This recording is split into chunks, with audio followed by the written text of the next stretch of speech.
This is Tata, and welcome to not only its Wrestling Time post show, but the WrestleManiacs podcast. This is our final semi-cast for this week. As next week things go back to normal, but more on that later. It is Friday, April 12th, 2024, and tonight I'll be talking about Friday Night SmackDown, but I'm not alone. Joining me for this review is fellow WrestleManiac, Josh.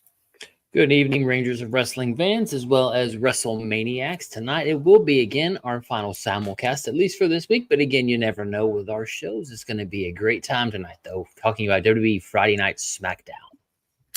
Yeah, quite a few things happened tonight, but let's get into it. First, let's start off talking about this Bloodline segment.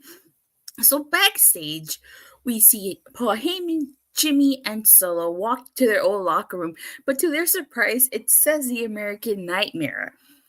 And I really like the fact that Kevin Owens slowly goes inside and he's like, he does a blind, oh, you guys aren't invited. And then there's a broom closet down the hall. And like Solo's, saying that he'll take care of this, but Paul Heyman says this something very interesting because this plays it into a factor. So what happens later on in the night? Paul Heyman tells Solo to listen to him. He says that winning and losing matters, and then there are consequences to losing. They lost, and that's the champion's locker room, and Cody is a champion. And if they want their locker room back, the title has to come back to the Bloodline. And that's the order of the tribal chief. So that's the first segment. And that was very interesting because, again, it plays into what happens. So Sikoa is a new tribal chief. We'll get into that right now. So later on in the night, Paul Heyman, Solo Sikoa, and Jimmy Uso are in the ring. Paul Heyman starts talking about Reigns has orders that they accept responsibility and that how like the Phoenix, they're going to rise from the ashes. And Solo Sikoa interrupts Paul Heyman. And he quotes what Paul Heyman said, that there are consequences for losing and winning a match. And the consequences need change.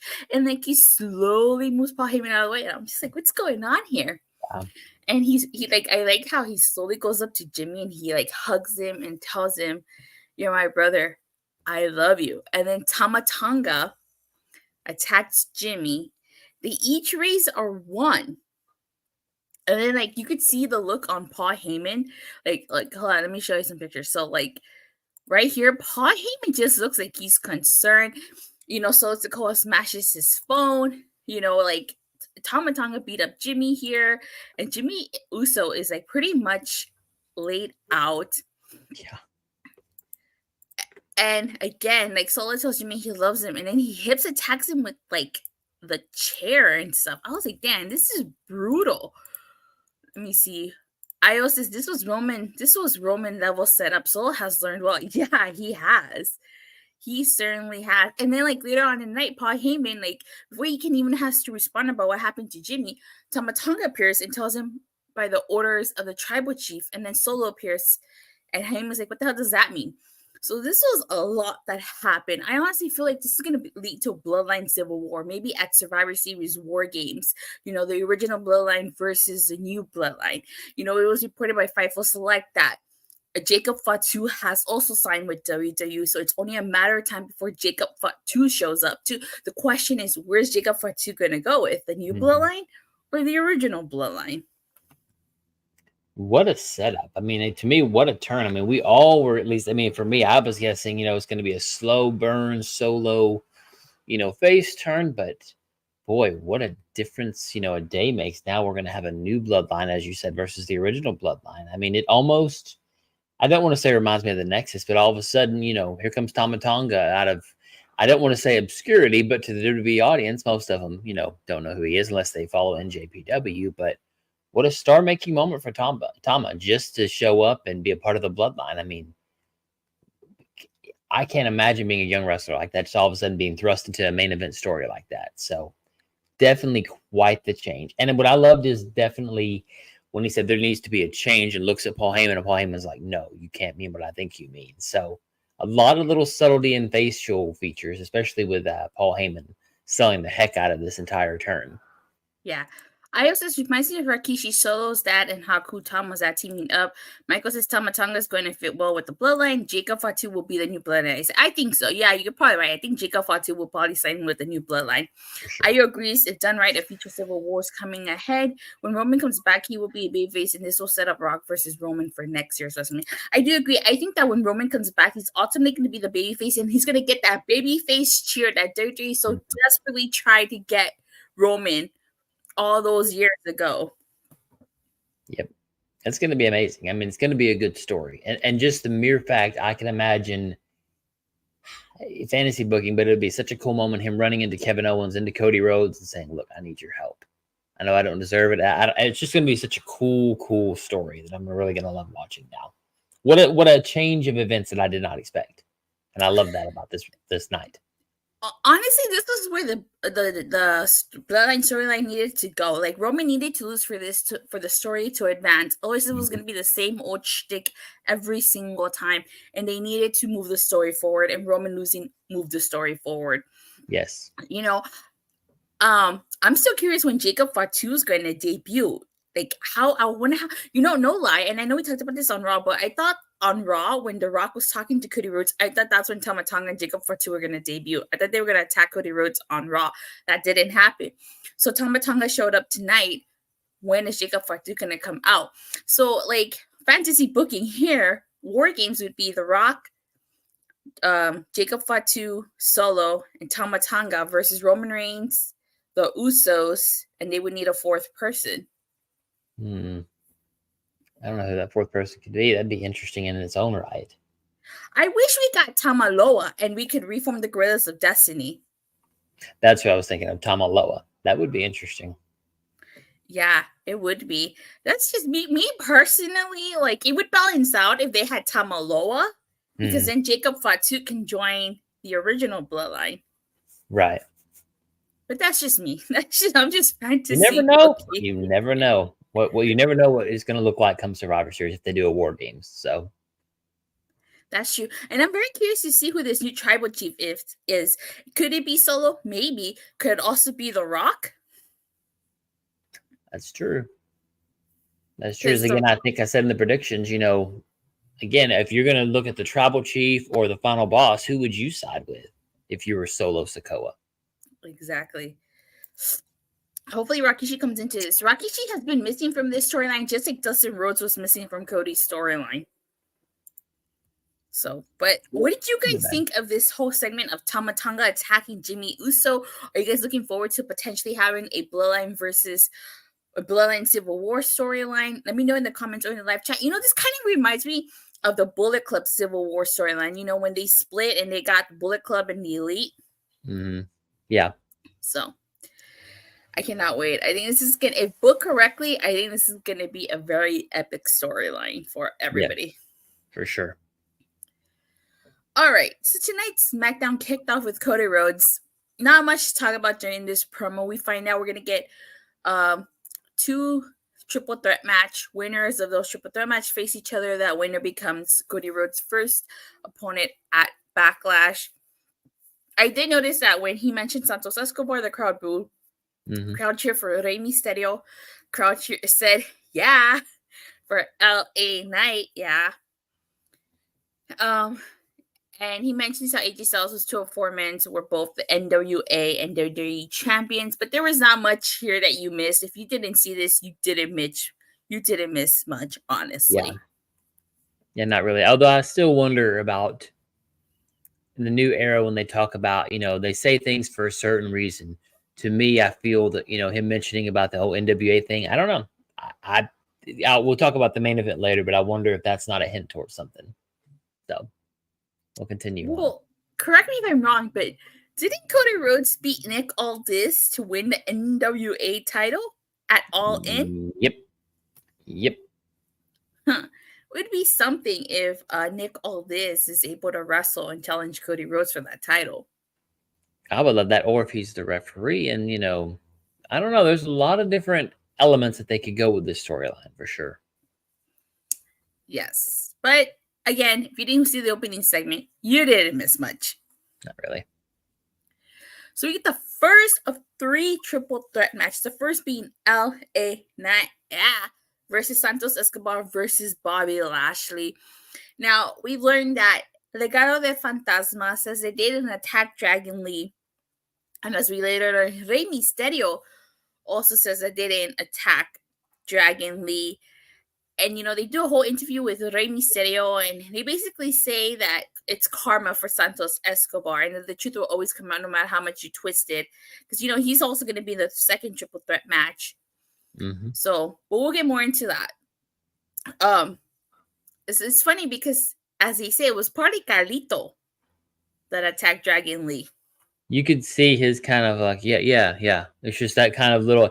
That's what I love is now they're so much about facial. So if you watch Carlito, he's kind of like, yeah, it wasn't us. It wasn't us at all. So the seeds are there for sure. Yeah, it definitely is. And that Carlito heel turn is gonna cause Rey Mysterio in the LWO big time. Yes, for sure. So back to this triple threat match. So I didn't think this was a bad match. I knew going into this probably LA Knight was going to win, especially given who was in the second triple threat match. Now, this match kind of ended up being about the factions more so than anything, because, Angel Garza and Humberto Carrillo got involved, and then the Street Profits, B-Fab, Elektra Lopez also got involved in all of this, and it was just kind of crazy and a little bit chaotic, but ultimately, LA Knight, won, so no surprise there. What did you think of this match and of LA Knight, winning? I thought it was pretty good. I mean, it was pretty obvious once I think the factions got involved that you knew LA Knight was going to steal a win here, essentially. But, I mean, it was okay. I was surprised that there was no weapons being brought out just because, again, the factions, it's a new feud type of deal. But it was okay. It was interesting. Now we're going to have probably the LWO versus Bobby Lashley's group, whatever that group is called at this point. So it was a good way to set up a match probably between them and have LA Knight move forward. So I really wasn't offended by the match at all. It was messy, but it's a triple threat. And, look, everybody has a faction. It's faction warfare in WWE, so why not? If they're going to do Bobby Lashley and the Street Profits versus Legado de Fantasma, again, I reiterate the fact that you need a faction versus faction match, not a tag team match, not a 6-man tag. Give me faction versus faction. Give me Bobby Lashley, the Street Profits, and B-Fab versus Legado de Fantasma, including Elektra Lopez. That is what you need, not tag team matches. Right. Well, exactly. I mean, I think back to, faction warfare of the late 90s of, the Disciples Apocalypse, the Los Boricuas, and all them. It was always a faction versus faction match. So, no, definitely, I think we need it. And we, it's fun. That's what this is supposed to be, a car wreck kind of match. So I would agree. Carlito's turning here. Good Carlito works better as he needs to bring back the apple and spit in the face of people who don't want to be cool. I need the music again. Good for Knight winning and being in the title picture. Yeah. Now I will say that was another thing that disappointed me about the Phillies, about Bobby Lashley feuding with the Final Testament too. It's like that wasn't that faction. They didn't include the factions in all of this. Like it was, I don't know. No. Elimination tag match style too. Okay, yeah, I could see that. Elimination style. So I could see that. For sure, I'd love it. So we get Cameron Grimes versus Bron Breakker, and this was, I guess, a reintroduction to Bron Breakker on the main roster. This was pretty much a squash match. I feel bad for Cameron Grimes because he got called up and really hasn't done much. He's just been kind of there, so to speak. But yeah, this was about Bron Breakker. He's victorious. No surprise there. It's funny, me and my wife both, and my wife especially, because again, as I mentioned, she just started watching it WrestleMania 38. She's like, where's Cameron Grimes, man? I forgot about him. And to me, it's kind of the same thing. I'm like, has he been injured? We don't know. He's just been kind of gone. So good showing for Bron, but definitely kind of a downgrade for Cameron Grimes for sure. I mean, I would hope his reintroduction is going to lead to something, but needs a gimmick change at this point. No, I don't think so, unfortunately. To the moon. To the moon. I wasn't watching NXT at that time, but I heard about that gimmick. I heard about his feud with LA Knight, and then them involving the $1 Million Man in the $1 Million title. So It was a little crazy. yeah, I heard about that. All right, so we get AJ Styles cutting a quick promo on Kevin Owens and Rey Mysterio, basically saying that they're going to be collateral on his way to LA Knight, yeah, and righting the wrong. Basically, if you remember, the whole reason why his feud with LA Knight, started was because AJ Styles got taken out, and he felt that LA Knight, took his place. But again, like AJ Styles faction, the OC, they didn't do anything for him. They didn't do anything to avenge him too. So no wonder he left them. He said, "Why didn't you see Grimes and Knight and NXT at that time? I just wasn't watching NXT, and I still don't watch NXT." Right. It was again different era. Now we can say that it was a different era at that time. Yeah. So you get Bayley cutting a promo here. And she's basically, people start chanting, "You deserve it." Why the face palm here? Why the face palm? The only NXT I watched was the black and gold era. So basically the whole point of this is that she's trying to, it seems like she's offering an open challenge, and she gets interrupted by Tiffany Stratton, who, by the way, if anybody noticed, she was dressed as Cher Horowitz from Clueless. There was a lot of 90s references. Once we see Naomi, she was dressed as Lisa Frank in the 90s as well. I just needed her to go, as if. I was so hoping I would have totally marked out for that if she did. I like Clueless. I think we all were waiting for that moment from Tiffy time, as if it's that would have been the perfect time. It's not Naomi time, as if it's Tiffy time, but they missed it. Never seen Clueless on the TV show. As if. Are you serious? Add it to your bucket list. You got to see it. It's bad enough you haven't seen Zoolander or Talladega Nights, The Ballad of Ricky Bobby. You're telling me you haven't seen Clueless? Wow. Okay. So what I have to say, Tiffany says that Naomi couldn't win a title even if it glowed. Clearly, she didn't watch TNA, and clearly she didn't watch SmackDown a couple years ago, because not only was Naomi SmackDown champion, her title glowed, and in TNA she was Knockouts champion. I wondered if it was a reference to TNA in a way of saying you couldn't even win the title when it glowed. But again, it kind of didn't make sense because, again, like you said, Naomi's been champion multiple times. It's a chick flick. What's your point?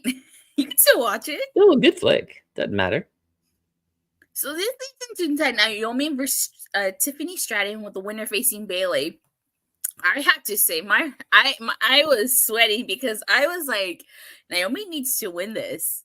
Yes. I will feel some type of way if she lost, because I had not liked her booking. I'm going to be honest, and I've said this before.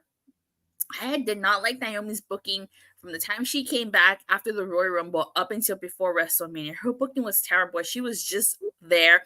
And when you look at the way she was booked in TNA, she was booked like a star. She was champion. She was undefeated. She competed in an intergender match. She tapped out Deonna Purrazzo not once, not twice, but 3 times. So, I was just so upset with the way that she was being treated with her booking here, that I was like, she needs to win this. Tiffany will be okay. Oh, yeah. Tiffany's so young. It's ridiculous. But I just felt like, Naomi got that big win. Her faction got that big win at WrestleMania. It would not be a good look if she loses here. She needed to keep the momentum, for sure. Yeah, exactly. She needs to keep the momentum. So, I got to see Zoolander, Ricky Bobby, and Clueless. Now, yes, you do.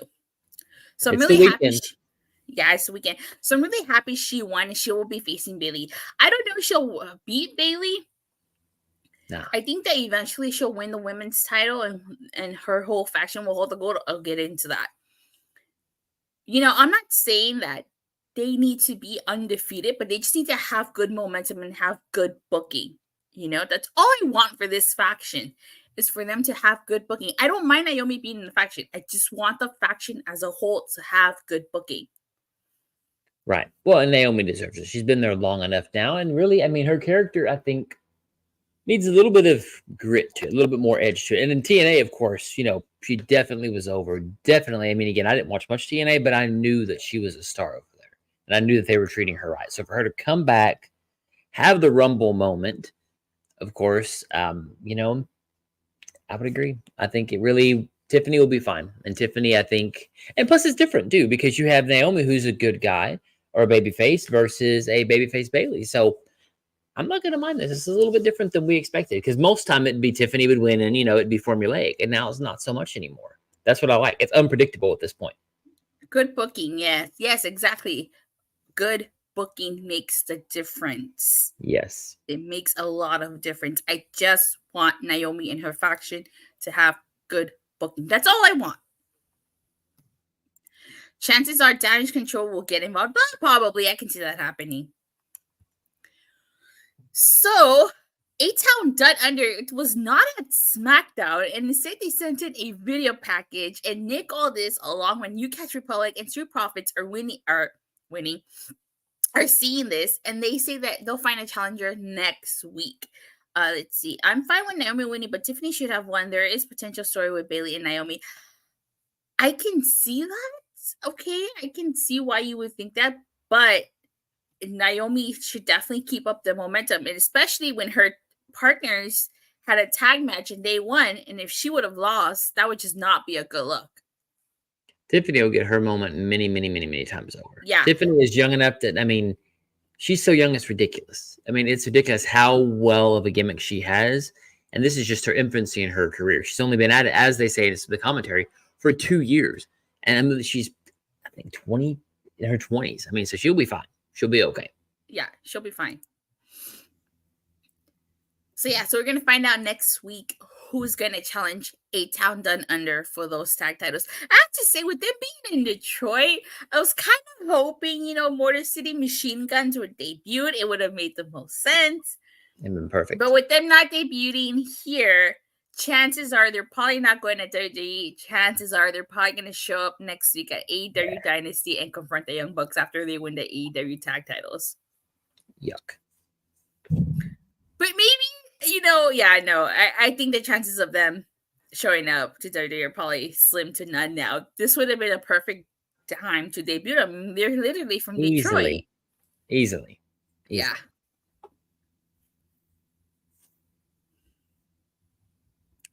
So you get Chelsea Green and Piper Nivens versus Jay Carter and Bianca Belair. This is pretty much a squash match. They would never be in WWE. Never say never. I mean, Alex Shelley was in WWE NXT for a very small cup of coffee. He has been there. But as we learned over the last couple of years, never say never in professional wrestling. So I feel like this match should have been a little longer. I was a little disappointed by how short this match was, seriously. But Bianca Belair and Jade Carter won, which, like I mentioned earlier, is good for them. They need the momentum. You know, Chelsea Green maximizes every moment that she has. So whether win or lose, she takes advantage of all those moments. The little time that she has, she takes advantage of that. And like I said, I would have felt some type of way if Jade Cargill and Bianca Belair won this and Naomi lost her match. I just feel like that would not have been a good look. Well, they didn't even really reference them as a faction, really, because where were they? They never were in each other's matches. I get it, but I would have expected some sort of cohesive maybe interview or something to that effect. So I thought that was interesting, but you had to keep the surprise. But yeah, I mean, these are former WWE Women's Tag Team Champions for months. And as soon as Jade gets in there with Chelsea, instant finisher, instant. I don't know. Again, Jade Berg has to win. You're right about something. They didn't really reference them as a faction. So I'm very curious to see if they're even going to be a faction going forward, if it was just something for WrestleMania. But see, if that was the case, then you wouldn't have Jade and Bianca still be partners, really, unless they're starting to try to make a faction, or poor Naomi just decided she's not a part of it. I don't know. There would be a cool little meta story in there. Maybe, I don't know. I would love it to be where if Naomi's like, Jade's okay, but I don't trust her. Or I don't know. There's got to be a little thread somewhere there that they're going to give us that maybe we're not aware of yet. Well, maybe we'll find out next week in that match with Bayley. Yes, exactly.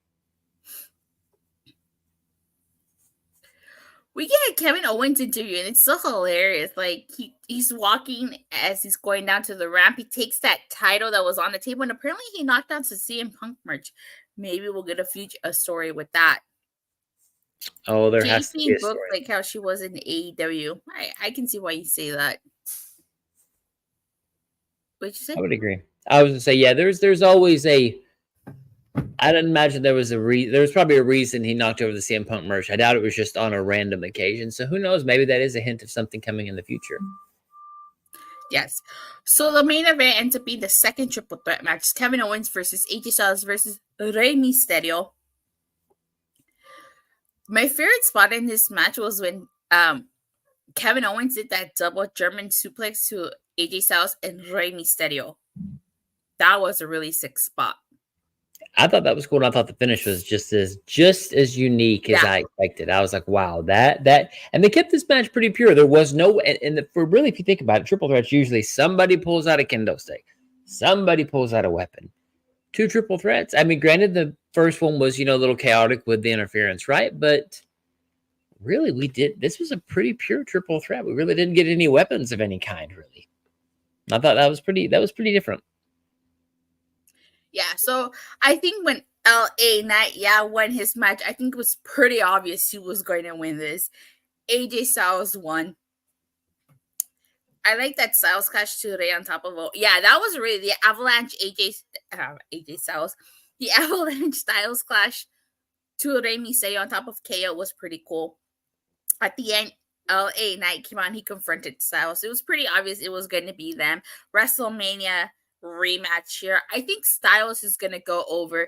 That feud with Cody Rhodes would be epic. I wouldn't mind seeing Cody Rhodes versus AJ Styles. I think that's where they're going. I think they missed an opportunity of panning the camera and having Cody Rhodes just holding his title, maybe, stroking his chin, being like, who would I face, with them two staring off? Because it was all right when they were arguing, but I still wanted to see that final shot of Cody Rhodes looking like, who is my potential challenger going to be? Because, it's 2 very different people. Yeah. Michael says I almost botched his finisher. I know. Michael always tells me when I botch. You can add that to the long list of botches I've done. It's usually people's names I botch. So that's it for SmackDown. Overall, I feel like this was a pretty decent SmackDown. On a scale from a 1 to a Sean Spears perfect 10, what would you rank it? Give it a 7. I mean, it wasn't terrible. I really think we should have gotten a little bit more of a longer matches. All the matches seemed kind of short tonight. It felt like that, at least. I think Michael has a really good point if you want to pull that comment up. Yeah, 7 out of 10, good show. Better than that embarrassing Dynamite. I want to say, yeah, this was better than Dynamite. Dynamite was something. It was a dud. It totally was, honestly. For me, I feel like the opening was really weak. No disrespect to Cody Rhodes, but I felt like really you're going to open with a promo. The only good thing about this promo was Cody Rhodes referencing his wife, Brandy, who is from Detroit, when he said, who the hell told you tonight was open mic night, bitch? That was like the only good part of his promo, which I liked. I really did enjoy the whole thing with the Bloodline and the debut of Tama Tonga. Both triple threat matches were pretty decent, were good. Cameron Grimes versus Bron Breakker was short. It was just to establish Bron Breakker. Naomi versus Tiffany, I liked. The tag women's match, I felt like it was too short. I agree that opening was weak. It was just Cody promoting triple. Yeah, exactly. It was Cody just promoting triple threat matches. So I also give it a 7. It wasn't a terrible SmackDown, but it was pretty. It was decent, but it was better than Dynamite this week. That's for sure. Oh, for sure. Yeah, I mean, I think it was all right. I mean, again, and I think opening with the triple threat would have been better. But again, I understand Cody has to show up, has to do his due diligence. But that's kind of the thing. Now that Cody's story's finished, what's next? So I hope we get a really good blood feud out of hopefully AJ Styles, because that'll be pretty good promos between the two. So it felt like it did feel like a SmackDown after Mania. It did. It kind of had a big feel to it. This wasn't your run of the mill SmackDown. I still think the stage has something to do with it. I know they're in an arena, and I get it, but to me, it just and maybe it's just me, but I feel like the show still had that little small live event kind of entrance. I don't know. For some reason, to me, the small entrance just kind of takes away from that Raw after Mania feel. We didn't have the big stage, we had fireworks, but I don't know. It just felt the Garden. You can get away with it, right? Because the Garden's the Garden, and that's kind of the design of the arena. Now, I did read online that the reason they had this sort of setup is more people could be packed into the arena. Fine, but I don't know. It just, to me, it takes away when you have that small little itty bitty stage that they come out of versus this big giant stage. So, would that have made a big difference on the show rating? Don't know, but I think it didn't help. All right, Josh, as we get ready to wrap up, where can people find you? Just on X at Gamer Peroski, and then again NXT reviews starting on Tuesday. WrestleManiacs podcast that'll be continuing, so that's exciting. And let me make it clear: is Josh solo doing NXT reviews? Yours truly will not be joining him. As for myself, you can follow me on Twitter at @the_. I talk all things wrestling, WWE, AEW, TNA. I go live every Monday, Wednesday, Friday on my YouTube channel, Rangers of Wrestling. Every Thursday, you can catch me on Body Slam. I talk about all things TNA. Going forward, make sure you guys check out Josh on A Plus Hero Report as he covers NXT by himself. So with that being said, thank you guys all so much for watching and for the continuous support. Please don't forget to like and subscribe. Make sure you hit that bell so you get notified whenever I go live. And next week, things go back to normal. I will be here by myself. I'll see you guys next week on Monday after Raw. Bye.